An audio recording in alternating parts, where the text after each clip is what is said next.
on the beat at the Chicago Tribune. He's kept Chicago fans in touch with some of our city's most important sports stories for almost 4 decades.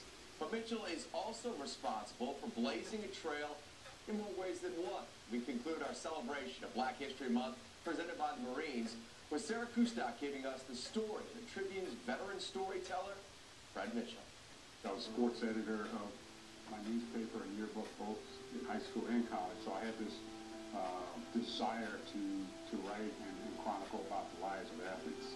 Through the pages of the Chicago Tribune, as an author of several highly acclaimed books and a contributor in our own Comcast SportsNet studios, Fred Mitchell is one of the influential voices of Chicago sports.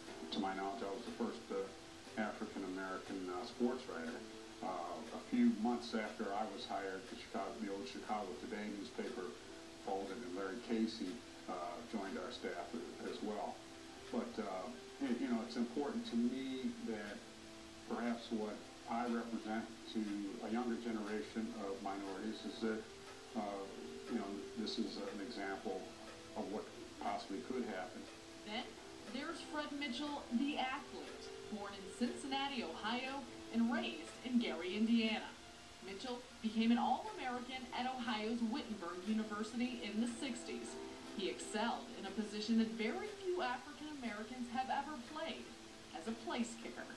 The coach was Bill Edwards, who was in the College Football Hall of Fame. I had to prove to him that I could become Wittenberg's first kicking specialist.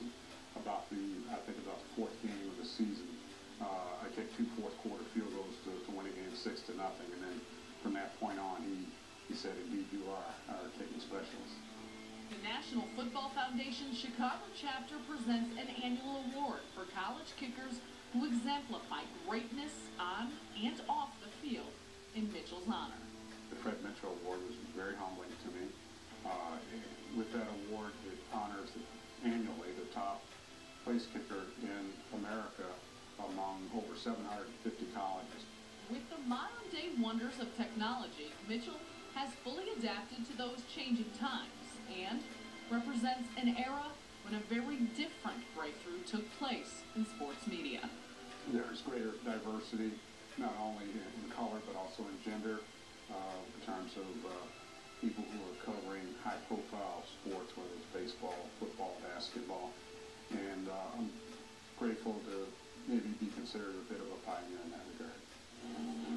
This salute to Black History Month is presented by the United States Marine Corps.